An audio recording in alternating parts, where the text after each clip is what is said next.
Lecture du livre du prophète Ézéchiel. La parole du Seigneur me fut adressée.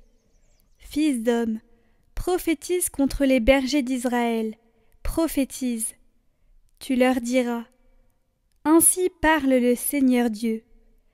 Quel malheur pour les bergers d'Israël qui sont bergers pour eux-mêmes! N'est-ce pas pour les brebis qu'ils sont bergers? Vous, au contraire, vous buvez leur lait. Vous vous êtes habillés avec leur laine, vous égorgez les brebis grasses, vous n'êtes pas bergers pour le troupeau. Vous n'avez pas rendu des forces à la brebis chétive, soigné celle qui était malade, pansé celle qui était blessée. Vous n'avez pas ramené la brebis égarée, cherché celle qui était perdue. Mais vous les avez gouvernées avec violence et dureté. Elles se sont dispersées, faute de bergers, pour devenir la proie de toutes les bêtes sauvages.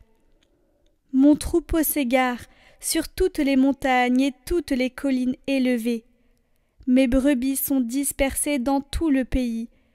Personne ne les cherche, personne ne part à leur recherche. C'est pourquoi, bergers, écoutez la parole du Seigneur.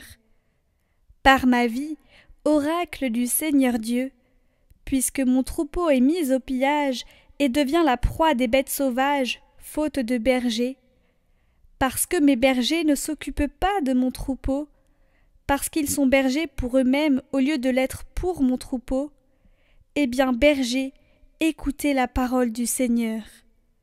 Ainsi parle le Seigneur Dieu. Me voici contre les bergers. Je m'occuperai de mon troupeau à leur place. Je les empêcherai de le faire paître, et ainsi ils ne seront plus mes bergers. J'arracherai mes brebis de leur bouche, et elles ne seront plus leur proie. Car ainsi parle le Seigneur Dieu. Voici que moi-même je m'occuperai de mes brebis, et je veillerai sur elles.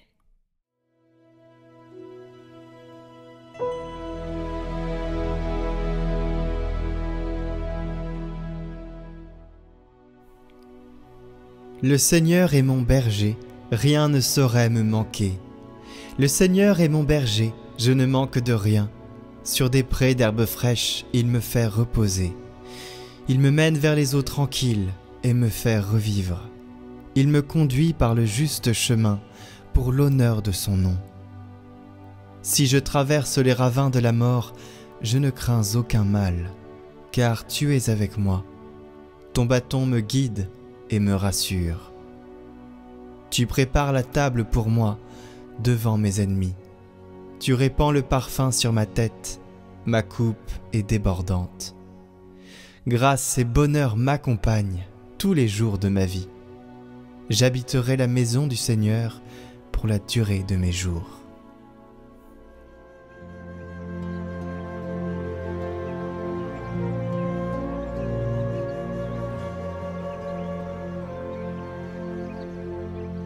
Évangile de Jésus-Christ selon saint Matthieu.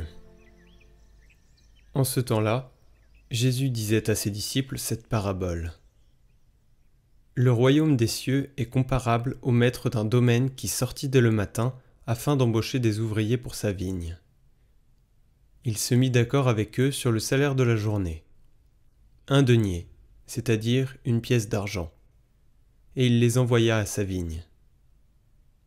Sorti vers 9 heures, il en vit d'autres qui étaient là, sur la place sans rien faire.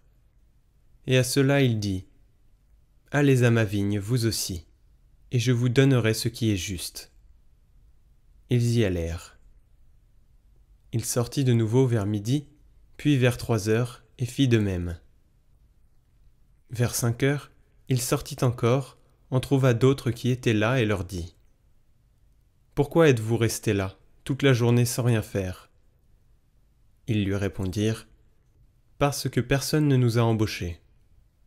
Il leur dit : Allez à ma vigne, vous aussi.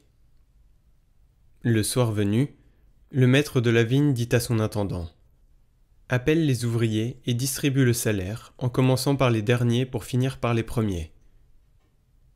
Ceux qui avaient commencé à 5 heures s'avancèrent et reçurent chacun une pièce d'1 denier. Quand vint le tour des premiers, ils pensaient recevoir davantage, mais ils reçurent eux aussi, chacun une pièce d'un denier. En la recevant, ils récriminaient contre le maître du domaine. Ceux-là, les derniers venus, n'ont fait qu'une heure, et tu les traites à l'égal de nous, qui avons enduré le poids du jour et de la chaleur. Mais le maître répondit à l'un d'entre eux. Mon ami, je ne suis pas injuste envers toi. N'as-tu pas été d'accord avec moi pour un denier ? Prends ce qui te revient et va-t'en. Je veux donner au dernier venu autant qu'à toi. N'ai-je pas le droit de faire ce que je veux de mes biens ? Ou alors ton regard est-il mauvais parce que moi, je suis bon ? C'est ainsi que les derniers seront premiers, et les premiers seront derniers.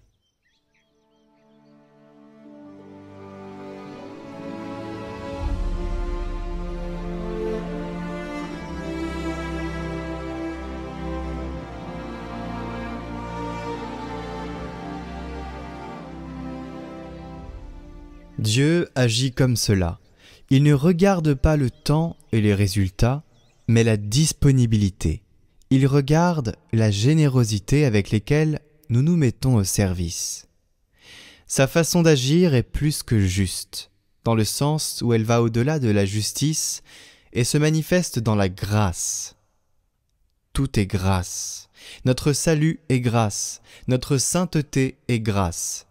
En nous donnant la grâce, il nous accorde toujours plus que ce que nous méritons. Alors, celui qui raisonne avec la logique humaine, c'est-à-dire celle des mérites acquis par ses propres talents, se retrouve de premier à dernier. Mais j'ai tellement travaillé, j'ai tellement fait dans l'Église, j'ai tellement aidé, et on me paie la même chose que celui qui est arrivé le dernier. Souvenons-nous, qui a été le premier saint canonisé dans l'Église ? Le bon larron. Il a volé le ciel au dernier moment de sa vie. C'est la grâce. Dieu est comme ça, avec nous tous. Au contraire, celui qui pense à ses propres mérites échoue. Celui qui se confie avec humilité à la miséricorde du Père se retrouve de dernier, comme le bon larron, à premier.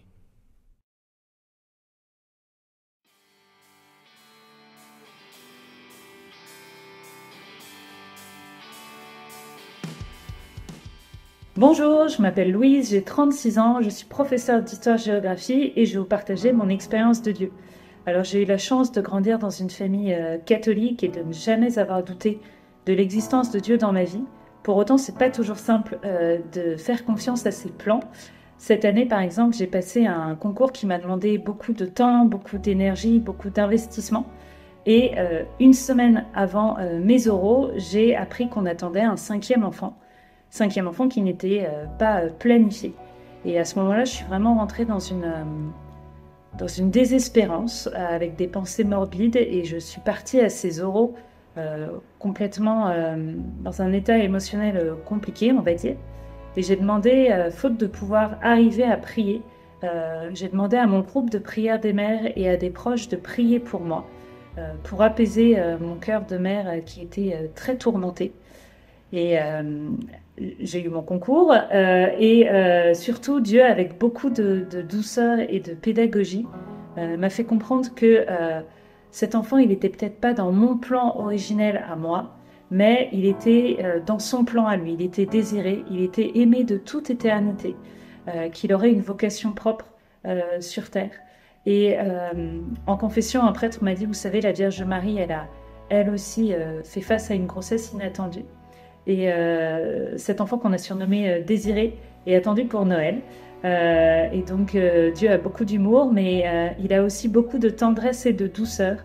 Et c'est vraiment un ami fidèle qui ne nous lâche pas la main, même quand on est en plein brouillard, quand on ne sait pas où on va. Lui, il sait où il nous emmène et il ne nous lâche pas. Et vraiment, la phrase que je retiens de cette période compliquée où on a eu beaucoup d'incertitudes médicales, c'est vraiment « Ne crains pas, je suis avec toi ». Et Dieu est un ami fidèle qui ne nous lâche pas. Père, tu as mis sur moi ta main. Seigneur, tu es saint. Seigneur, tu es